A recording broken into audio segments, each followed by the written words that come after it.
We are live. You know what that means. Are we live? We are live. You know what that means. New all-time highs because the day ends in Y. No, I'm joking, but market is very strong, man. Seeing the Foo Fighters Wednesday night at Citi Field, and it's very appropriate for this because ever long is how you should be treating this market. Just ever long, man. I was doing some chart work actually as well, quite a bit today.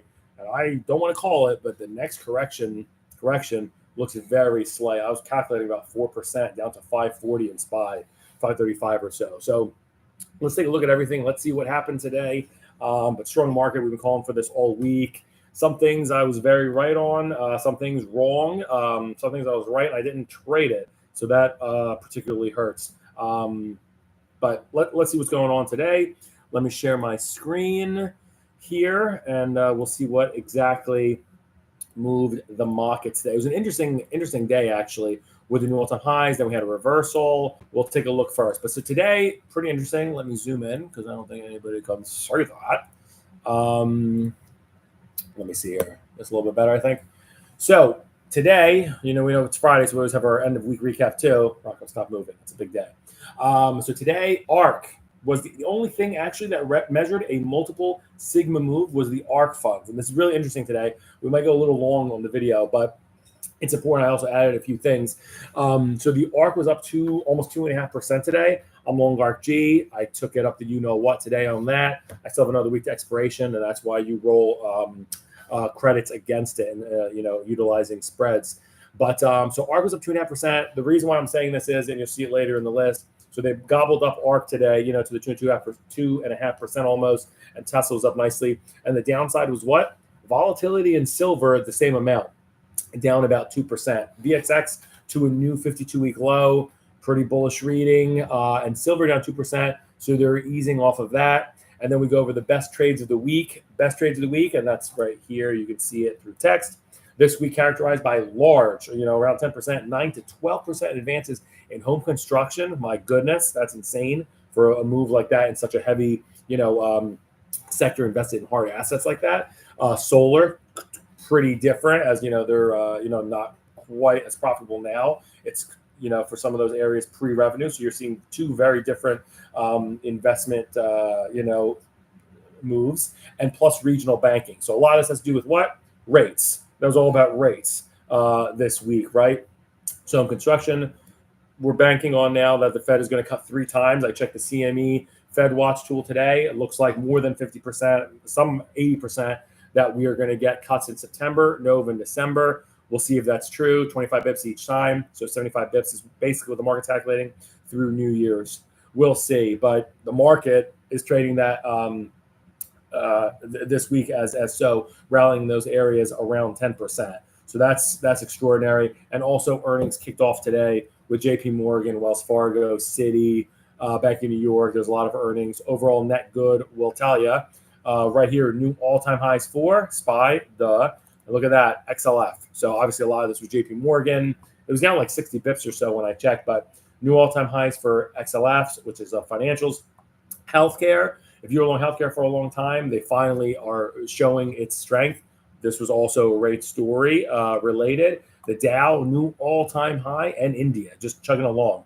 There's a lot of tickers that we keep on repeating here.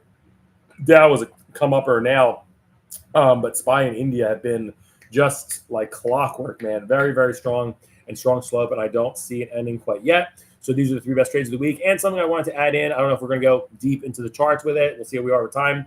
But the best 5 absolute trades, when I talk absolute, it's plus minus if you would have benefited from going long, short, whatever. It's an absolute dollar amount, absolute percentage amount, rather, of the past 52 weeks. So these trades started July 12th of 2023 through today, with gains from 43% to 160%. If you were long, it's not just Bitcoin, it's specifically the GBTC because of the way the premium and discount have fluxed with that versus an iBit or Bitso, etc. So strictly the GBTC, if you bought that last July through today, you're up 160%. So pretty astonishing, and that's with Bitcoin under 60K. Second best trade, long semiconductors. Let's go, up 80%. So it's half of the GBTC. Pretty extraordinary since the main driver of the semis, SMH, is NVIDIA, and that's crazy volatility, and so is Bitcoin crazy volatility. So you really should dabble across the board. I would buy some Bitcoin, buy semis or semi like NVIDIA, and you're pretty much figuring out what my portfolio looks like. So short volatility, 60%. It's down since last July through the VXX, and that's why we roll credit spreads against our options. Short nat gas, that's why it's one of the areas I was looking to for the past year for shorts. It's the second best short of the entire past year, down 45%, second only to volatility. And volatility, let's face it, is a different kind of time series when you chart it and sell against, so it's quite pretty different. In terms of actual commodity, it's nat gas that's been the biggest loser, and the third best long or the fifth best trade overall, long uranium, up 43%.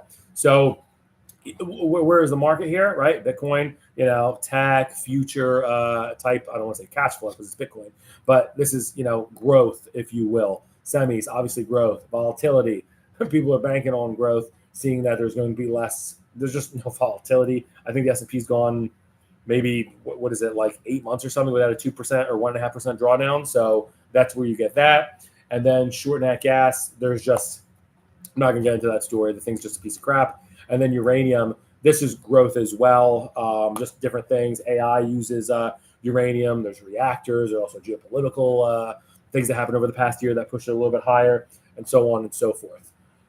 Okay, without further ado, let's get into the markets. So let's split my screen. There's my pretty face. Let's go to the intraday chart of Spizzle, the SPY. So PPI, I believe, came out this morning. Yeah, at 8:30. That put in the low, and we just chugged along. 9:30, they bought at the bell. What else is new? You saw a little bit of a sell-off here. The Europe closed, but I mean, it barely went sideways, essentially. I mean, very small tick down. And then we held VWAP throughout, peaking at 1:30 p.m. And then not a horrendous thing, but some institutions were like, whoa, I think maybe 563 at SPY is a good place to sell. It was actually there into the 3 o'clock hour, and then we actually closed below VWAP, or volume weighted average price, which is 560.86. We closed beneath that by about 87 cents. So nothing significant, but as I said, as I zoom out here, this market is very overbought. We are looking at a 71 RSI. I'm not saying that this can't persist, but we're a little bit overdone. I'm looking at this candle. You're still green. Vol was down here. All that being said, my target all along was 560 for this up move that I believe, or I calculated, began on July 2nd. I know basically the price was there at June 17th, but I chart things in terms of stochastic momentum mix as well. So for me, the rally started right before the holiday, this July 2nd, with about a 547 VWAP, and my target was right around 555, 560, and I am calling that for July 17th. That is mid next week. It's actually the day I'm seeing the Foo Fighters on Wednesday. So that's basically where I have it. What I was doing before is I think the sell-off that would probably end the first week of August is only going to get you, due to the significant slope, probably like 545. And if things get ugly, it's crazy to say, but like 537. And why I say that's crazy is because these are levels just first reached for the first time in the first week of June. These are things that were unthinkable 6 weeks ago. And now that might be where the next sell-off comes to. Not saying anything. Your true support is back in the 200-day moving average, back at 490. If things get ugly, but like this was 52-week low type ugly back in October, I don't think it's going to get there. You're probably going to have this cushion of a couple percent. So, for example, I'm really getting into the weeds here. So on April 19th, so we were at 494, and the 200-day moving average was 466. You got about 30 points of buffer. You should do that on percentage. I'm just doing a quick math. Here you have $30 of buffer. It gets down to 520. That would be an ugly sell-off. That would be an ugly sell. People will say, that was it. That's the top. People are freaking out over presidency, whatever. Probably like a hysterical sell-off would get you to 520. Crazy, because not many sell-side analysts even had 5,300 for the year-end target, and this is just continuing along. I've been saying it for months now. This market wants to add 2% a month. It's crazy. All right, let's get to the doc and let's look at things that move today. On the day, and this is a part of it. So today, the week rather, The big movers were home construction, solar, and regional banking. Home construction, pretty good story, but it's slowed down recently. They gobble that up. Solar, trash story. I've been hammering this, saying that this could be an area further broadening if people want to buy junk, and they did. And regional banks, that hasn't been a good story, and that has rallied about 10% this week. So what am I saying? There is a broadening happening. You don't see internet stocks, semis this week to all-time highs. Why? Today. Because why? Obviously, they did it every other day. Yesterday something bizarre happened in the markets. Everything that got hit yesterday to the tune of 2% or so, all those NASDAQ, all those hot tech stocks, you wanted to own that list. Every single stock I saw yesterday, I said, ooh, this looks great. This is on my buy list. This I own right now. I'm happy to see it, so on and so forth. And they bought that Russell up 3% yesterday. So there's a broadening happening. And when you get that, yes, the IWM can perform through year end, but the NASDAQ tech is still going to add gains, potentially just less.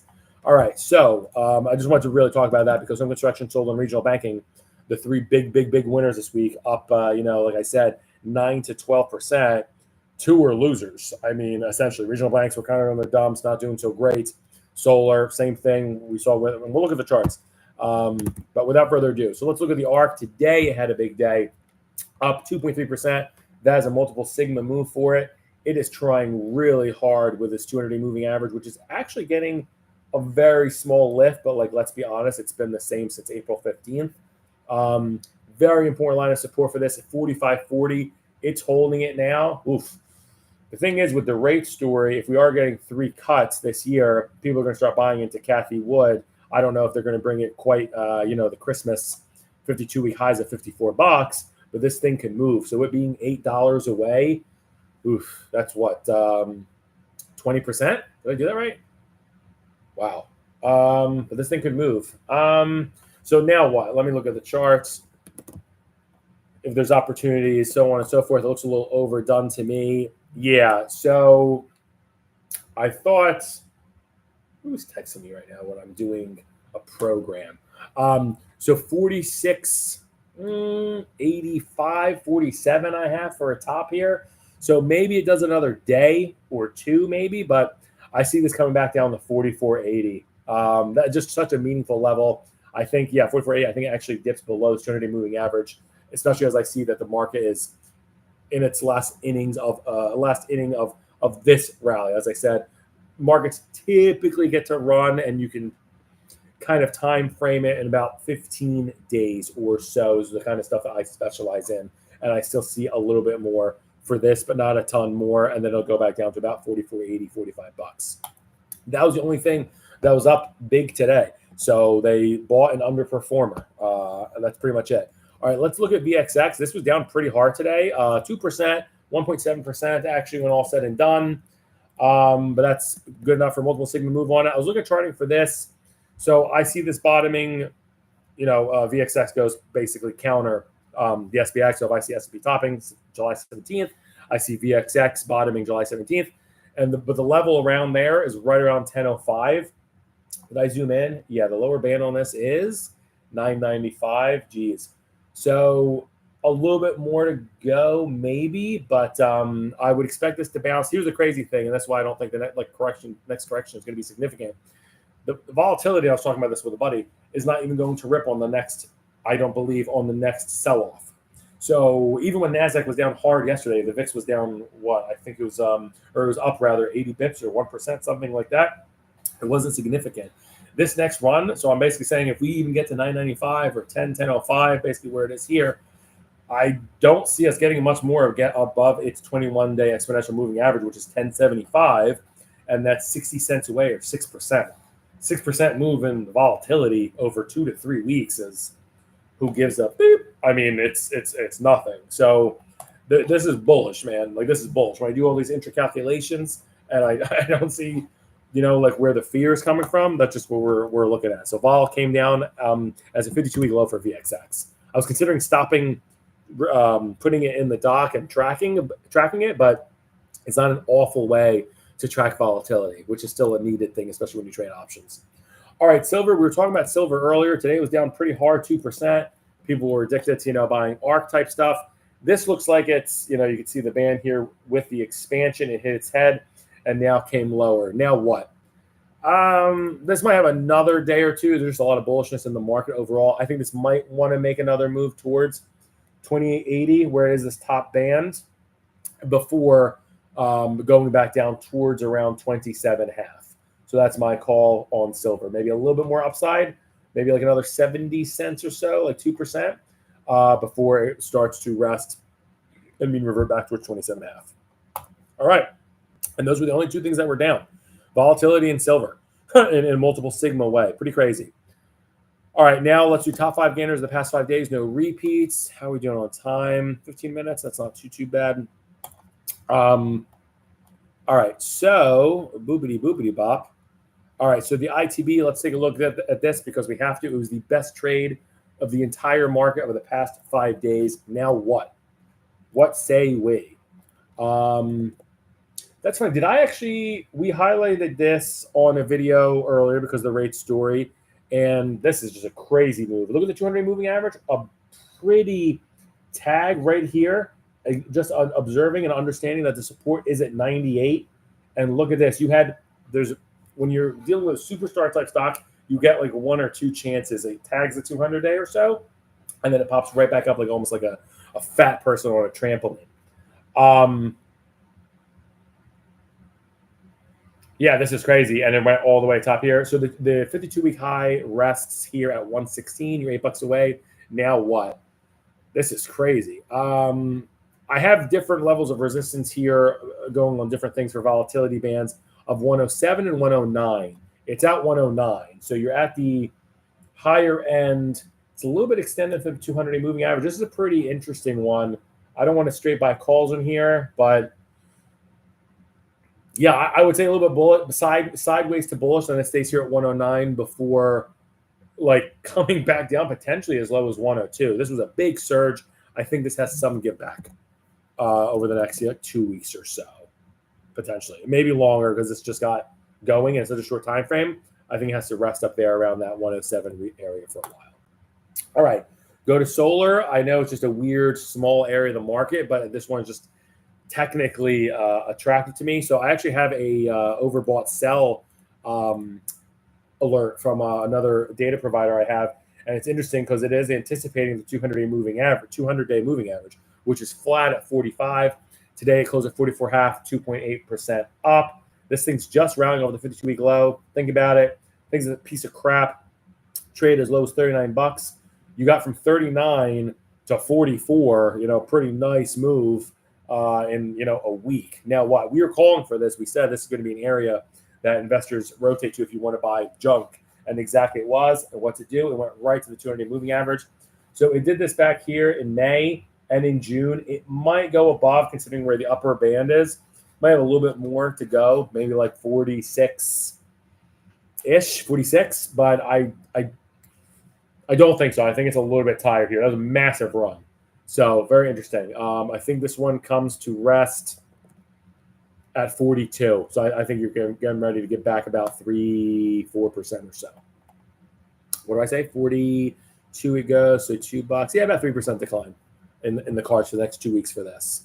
All right, KRE regional banks. Let's see what happened. I'm not sure if they reported, if a few of them reported, but like we said, Bank of New York, glorified super regional. They reported. So this is super overdone. Ugly kind of a candle here as you close near the lows, up 0.2, way extended here. Its 52-week high is back there at $54. We're at 52. That's extraordinary, but this is way too high. Yeah, I'm not buying here. This should go back to 48.5 or 49 over the next 2 weeks or so. This is a little bit overdone, a little bit too exuberant. So it's funny when we say this like too overdone, the market's at the dot. Like it's exactly what happened the other day. We said NASDAQ way overdone, semis is going to come down. NVIDIA was down 4%, NASDAQ was down 2%. Volatility didn't move. Same thing with these kinds of things. The charts we're looking at now, home construction, it actually has to base where it is here for the next 2 weeks or so. TAN, I think it's going back down. Regional banks, I think it's going to get back some to the tune of about like 48.5. So that would be, $3.50. That might feel like it hurts, All right. ARKK. Yeah, like I said, I was on the negative side of this, but this is why we roll credits spreads in our options. I also have, that's interesting, an overbought sell from the same data provider on this. Let's see. This isn't even near its 200-day moving average, but is at the top of the band, and that's what the provider looks at as well. Yeah, this looks like done. So it's funny, when I saw this here, I said there is pretty significant support right there at like 23. I think it bucked it just barely. And I said this is going to rally from here. What did it do? Went from 23 to 25 like clockwork.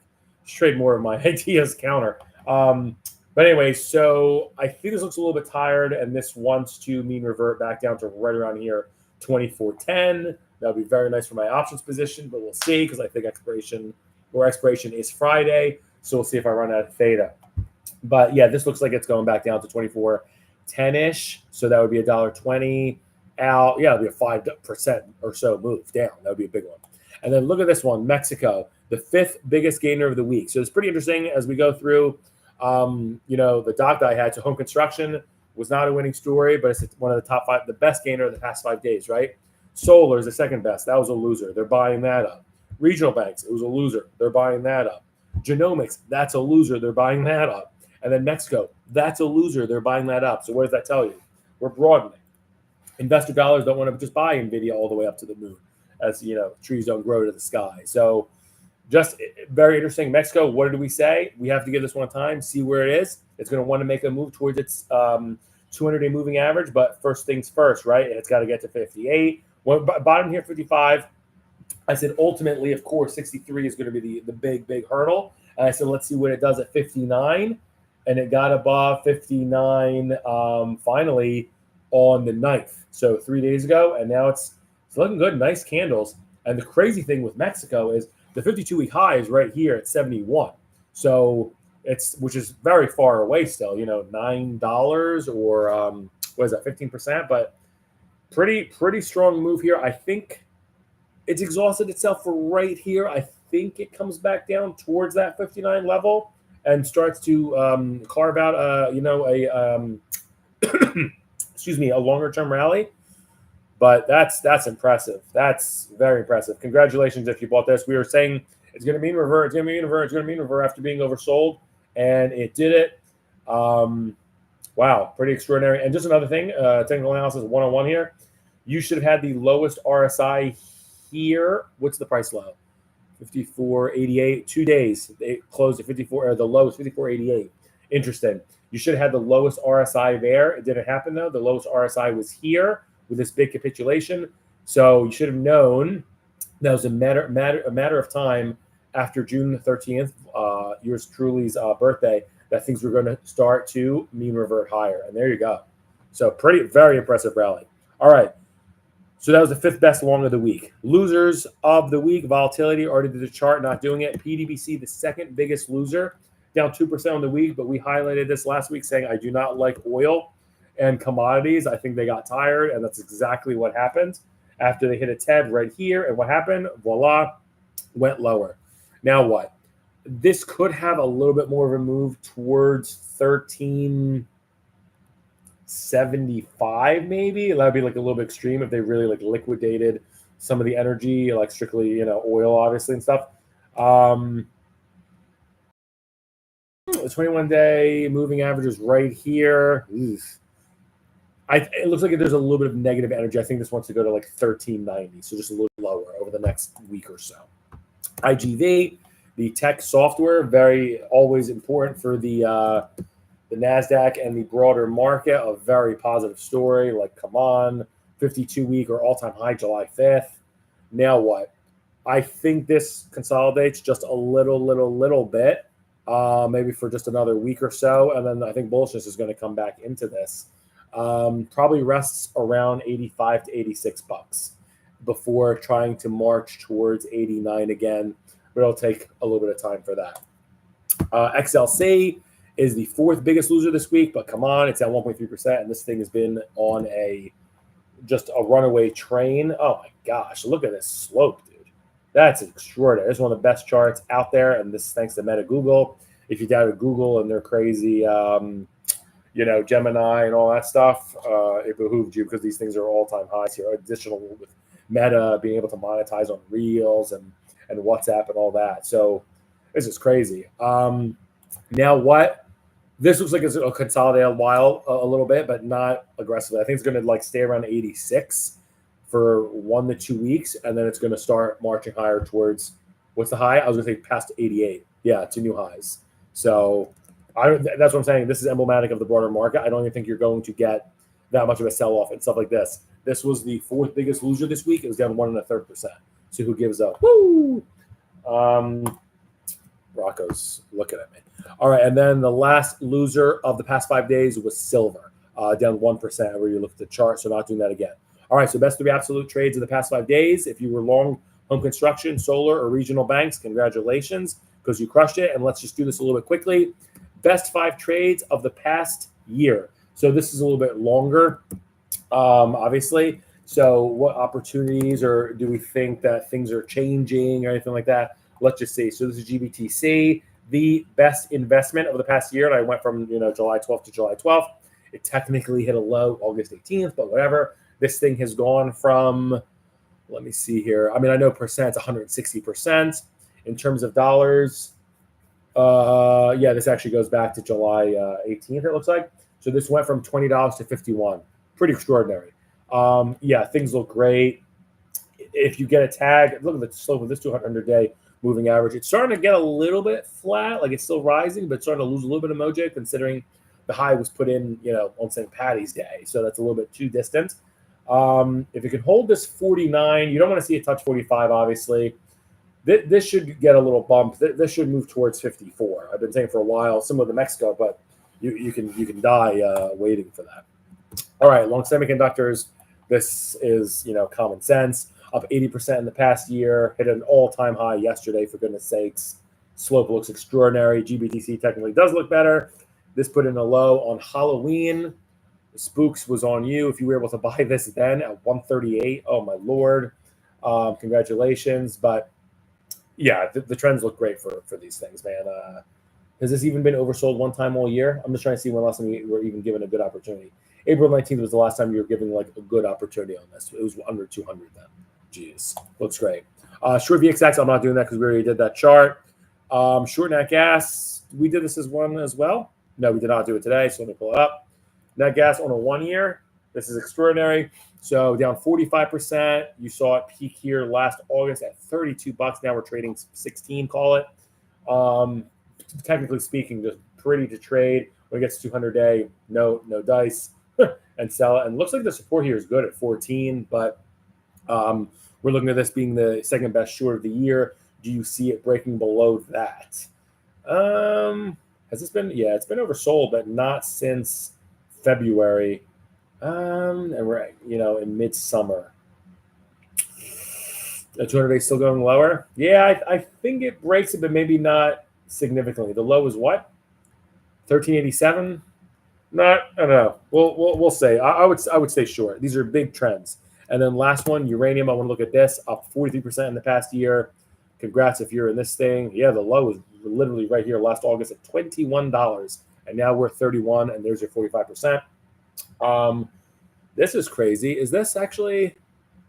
Wow, the 200 days was going up with a sharp slope earlier, right? Let's say obviously even here when it's going through its new 52-week highs, and now it's actually starting to get flat. It's like a penny going up each day instead of before it was going up much more, nickel on a $24 stock. Yeah, I don't want to argue with these trends. This high was put in May. That's not ancient history. Yeah, this might be a little overdone considering it's on the upper band, but I would probably look for, and I'm probably going to try to do some of these in my portfolio. If you can get this down to like 29.75, that's a buying opportunity in this uranium. So yeah, best trades of the year, factually, from last July to today. Bitcoin, semiconductors, short volatility, short nat gas, long uranium. All right, y'all. Enjoy your weekend.